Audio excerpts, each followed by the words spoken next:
Year 1983 Bharat के कुछ गोताखोरों को अरब सागर के तल में कुछ ऐसा मिलता है जिसने पूरे देश को और आर्कियोलॉजिकल सर्वे ऑफ इंडिया के पूरे डिपार्टमेंट को हिलाकर रख दिया। ये थी समुद्र के अंदर डूबी हुई एक वेल प्लान्ड सिटी जिसमें मंदिर थे, सड़कें थी, घर थे और मूर्तियां थी। लेकिन जब इसकी कार्बन डेटिंग की गई तो ये पता चला कि ये सारे आर्टिफैक्ट्स महाभारत के टाइम के हैं और ये वही सिटी है जिसको खुद भगवान श्री कृष्ण ने बनाया था और जिसका नाम था द्वारिका। तो आज के इस वीडियो में हम लोग जानने वाले हैं भगवान श्री कृष्ण की नगरी द्वारिका का असली सच। तो क्या ये सिटी सचमुच एग्जिस्ट करती थी या सिर्फ ये सारी कहानियां हैं और भगवान द्वारा बनाई गई ये सिटी आखिर पानी में कैसे डूब गई। और ये भी जानेंगे कि कैसे कुछ झूठे इतिहासकारों ने भारत के भव्य इतिहास को झूठा बताकर हमें गुमराह करने की कोशिश की है। तो चलिए इन सभी बातों का पर्दाफाश करते हैं आज के इस वीडियो में और जानते हैं कि क्या है असली सच्चाई। तो वीडियो में आखिर तक बने रहना ताकि आपको पूरी जानकारी मिल पाए।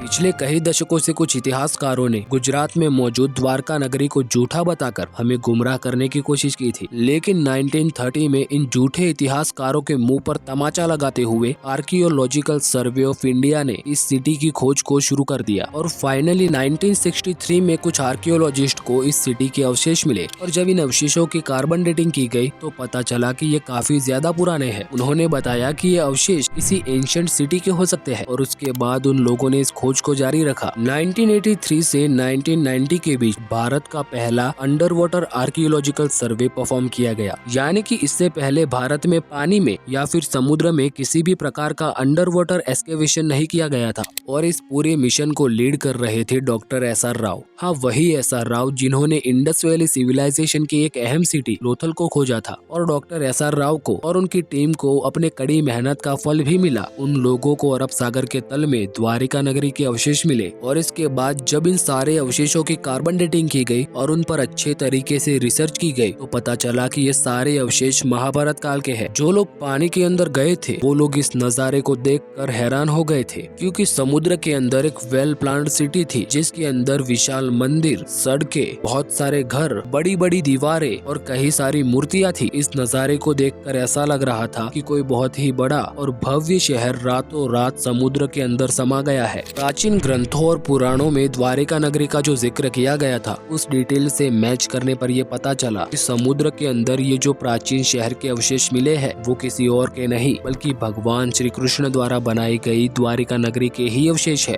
और इसके बाद साल 2007 में फिर से एक्सकेवेशन शुरू हुआ और ज्यादा रिसर्च हुई और ज्यादा अवशेष भी मिले। देखो, सुनने में तो ये बड़ा ही आसान लगता है कि पानी के अंदर गए, रिसर्च की और अवशेष मिल गए, लेकिन उस टाइम पर यानी कि 1930s के टाइम पर भारत को आजादी भी नहीं मिली थी और 1983 के टाइम पर भारत की आर्थिक स्थिति इतनी मजबूत नहीं थी कि आर्कियोलॉजिकल सर्वे ऑफ इंडिया को हमारे गवर्नमेंट फंड दे पाए, क्योंकि उस टाइम पर हमारी गवर्नमेंट का ध्यान पूरे तरीके से हमारी कंट्री को डेवलप करने में था। लेकिन इन सारी मुश्किलों का सामना करते हुए भी वो लोग कामयाब हुए। कंट्री के फाइनेंशियल क्राइसिस को भी साइड में रख दिया और डॉक्टर SR राव और उनकी टीम के मजबूत इरादों की वजह से द्वारिका नगरी की खोज कर ली और उन झूठे इतिहासकारों के भी मुंह बंद कर लिए जो बता रहे थे कि महाभारत, रामायण, द्वारिका नगरी और अन्य घटनाएं केवल एक कल्पना है। ये झूठे इतिहासकार कभी चाहते ही नहीं थे कि भारत के लोगों को अपने ग्लोरियस इतिहास का पता चले और वो लोग तो बस यही चाहते थे कि भारत के निवासी बस ये सोचते रहे कि हमारा कोई महान इतिहास रहा ही नहीं है और भारत एक गरीब देश है। लेकिन द्वारिका नगरी की खोज और इसके जैसी अन्य खोजों ने इन सभी के मुंह पर ताला लगा दिया। तो अब इतना कुछ जानने के बाद आपके दिमाग में एक सवाल आ रहा होगा कि भगवान श्री कृष्ण की द्वारिका नगरी आखिर डूब कैसे गई। तो अगर मॉडर्न साइंस की बात माने तो समुद्र में पानी का स्तर बढ़ने की वजह से उस समय की द्वारिका नगरी और उसके साथ साथ समुद्र तट के आसपास जो दूसरे शहर बसे थे वो सभी पानी में डूब गए। लेकिन इस कारण के अलावा द्वारिका नगरी के डूबने के पीछे दो श्राप भी है। इनमें से सबसे पहले आता है गांधारी द्वारा दिया गया श्राप, जिसमें महाभारत का युद्ध खत्म होने के बाद कौरवों की माता गांधारी ने भगवान श्री कृष्ण को इस युद्ध का दोषी ठहराया। उन्होंने श्राप दिया कि जिस तरह कौरवों के वंश का नाश हुआ है ठीक उसी तरह यदुवंश का भी नाश होगा और इसी के साथ साथ भगवान श्री कृष्ण के कुल का भी नाश होगा और उन्होंने जिस नगरी को बनाया है वो नगरी भी पानी में डूब जाएगी। हालांकि श्री कृष्ण चाहते तो वो इस श्राप से बच सकते थे क्योंकि वो तो स्वयं भगवान थे, लेकिन क्योंकि उन्होंने इस धरती पर मानव रूप में अवतार लिया था इसलिए उन्होंने गांधारी के इस श्राप को स्वीकार किया और माना जाता है कि इसी श्राप की वजह से भगवान श्री कृष्ण की मृत्यु भी हुई थी। लेकिन भगवान श्री कृष्ण के पुत्र और उनके यदुवंश के लोग आखिर कैसे मर गए थे, तो इसके पीछे है एक और श्राप जो ऋषि दुर्वासा द्वारा दिया गया था। तो एक दिन कुछ ऐसी घटना हुई जब यदुवंश के कुछ लड़कों ने ऋषि दुर्वासा का अपमान किया और इसी अपमान से क्रोधित होकर ऋषि दुर्वासा ने पूरे यदुवंश के नष्ट हो जाने का श्राप दे दिया। इस श्राप की वजह से यदुवंश के लोग मदिरा पान करने लगे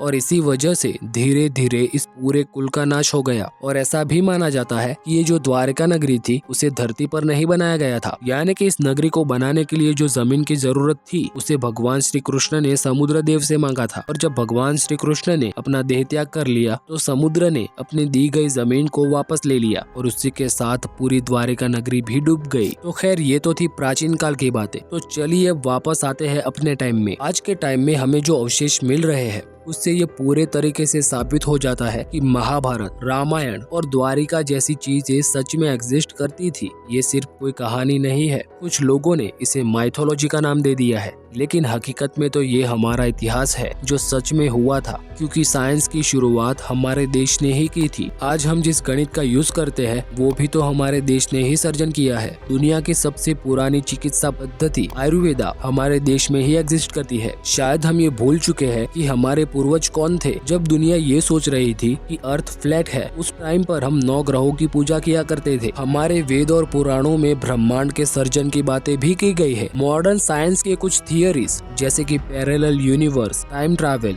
और ऐसी कई और थियरीज की बातें हमारे वेदों में बताई गई है। शायद हम लोग एडवांस तो हो रहे हैं लेकिन अपने कल्चर को भूल रहे हैं। वैसे आपको क्या लगता है, क्या हमें अपने प्राचीन ज्ञान की नॉलेज होनी चाहिए या फिर नहीं? आप अपने विचार हमें कमेंट बॉक्स में बता सकते हैं। और अगर वीडियो अच्छा लगा तो हमारे वीडियो को लाइक करें और चैनल को सब्सक्राइब करें। और अगर आपको मिस्ट्री में इंटरेस्ट है तो आप इन 2 वीडियोस को भी देख सकते हैं। Thanks for watching this video till the end. Have a great day.